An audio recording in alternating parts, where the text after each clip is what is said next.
police officers actually had an opportunity to stop a mass shooting. I don't mean this to be sensational. There's a direct cause and effect. They did not do what they could have done. Put up the picture full mass. I'm going to give you a hell of a story. Per the Associated Press, an independent commission has been reviewing the events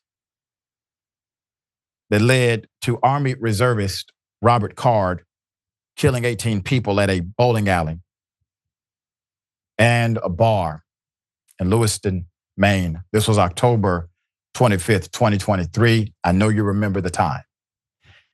As well as the subsequent response, the report found on Friday that law enforcement could have and should have seized Card's guns and put him in protective custody weeks before he committed the state's deadliest mass shooting. This is what the investigation has found. The commission, through their investigation, criticized the county sheriff's sergeant, Aaron Skolfield, who responded to a report 5 weeks prior, 5 weeks before the shooting, about Card suffering from a mental health crisis after previously assaulting a friend and threatening to shoot up the place, threatening to shoot up the Saco Armory in particular. The commission found Skolfield should have realized he had probable cause to start a yellow flag process, which is allowable. That would have allowed a judge to temporarily remove all of the weapons during the psychiatric health crisis and observation. This is a tool to be utilized in situations just like Skolfield responded to, but did not. With millions watching and many people benefiting from this program called Indisputable, we just need 1% of the viewers to become a paid member so we can continue to bring this content to you. Now back to the show. The AP reported Commission Chair Daniel Wathan, a former Chief Justice of Maine's highest court, said their work was not yet finished and that the interim report was intended to provide policymakers and law enforcement with key information they had learned. So the judge said in a statement, "Nothing we do can ever change what happened on that terrible day. But knowing the facts can help provide the answers that the victims, their families, and the people of Maine need and deserve. Keep up the picture." He's the chairman of this investigative committee.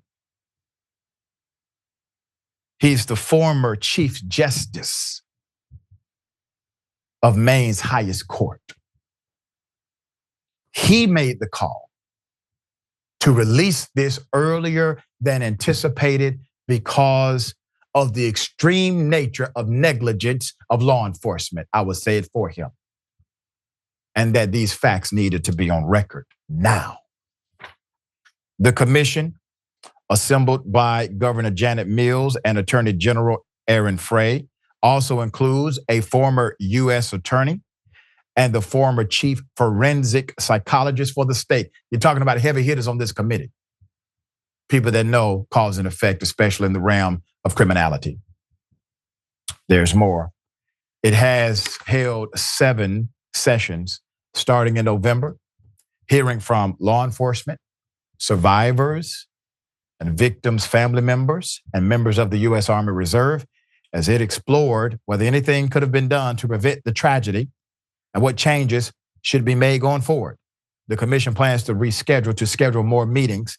Spokesperson Kevin Kelly said a final report will be due in the summer. We will look for that report and update. Ben Gideon, an attorney representing the victims, while in agreement, he still felt the report focused heavily on the actions of the sheriff's office and ignored the broader issue of access to guns by potentially dangerous people in the state. He also hoped the shooter's health records would have been made available to victims and the public, but it was not. And the attorney is correct on this matter. He's basically saying, I agree with everything this commission has said, but they need to say some more, and that may be in the full report. After a 2-day search, Card was found dead from a self-inflicted gunshot wound.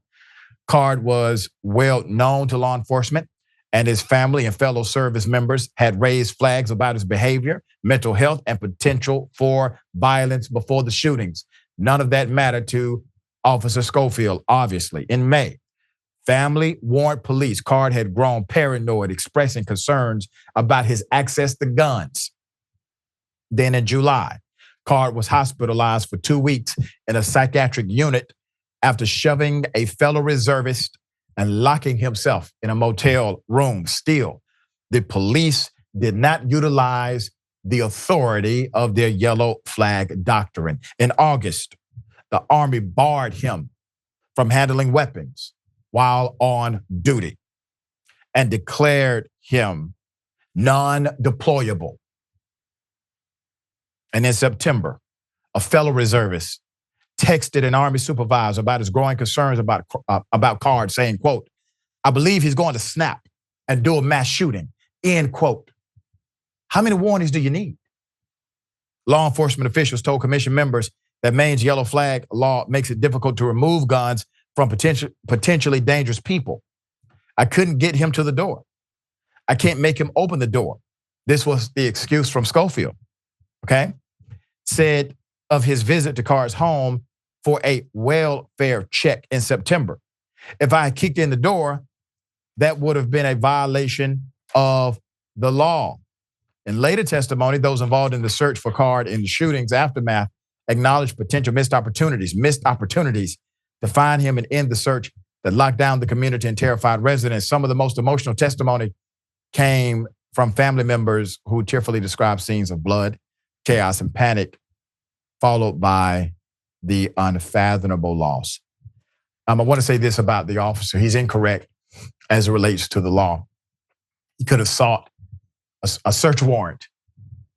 He could have sought a warrant for the welfare check, given an extenuating circumstance, especially what was surrounding the mental health condition, and also some of the proclamations that he had many guns and could possibly commit a mass shooting. A judge could have been sought. Now, the cop would have said, hey, we tried to get a search warrant. We could not secure one. The judge denied us. Us kicking in the door would have been illegal. That may have held some level of credibility. But even beyond that, you know how easy it is for a cop to find a reason to go inside of your home? They do it in other cases. But in this case, they just did not seem to really care that this individual had access to more guns than they do, and that this individual, according to family, friends, and members of the military, was going to snap.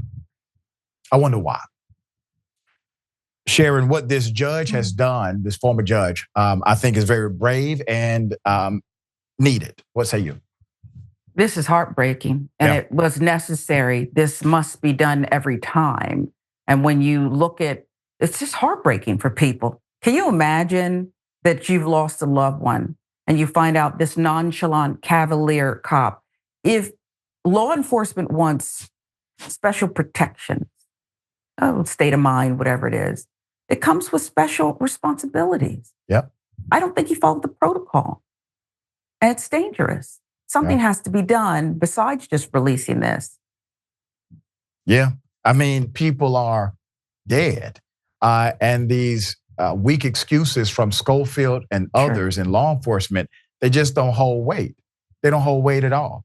And so we'll see if there's any additional civil suits that may come out of this. But there's a responsibility that law enforcement has to hold when given this level of immunity and trust at the same time.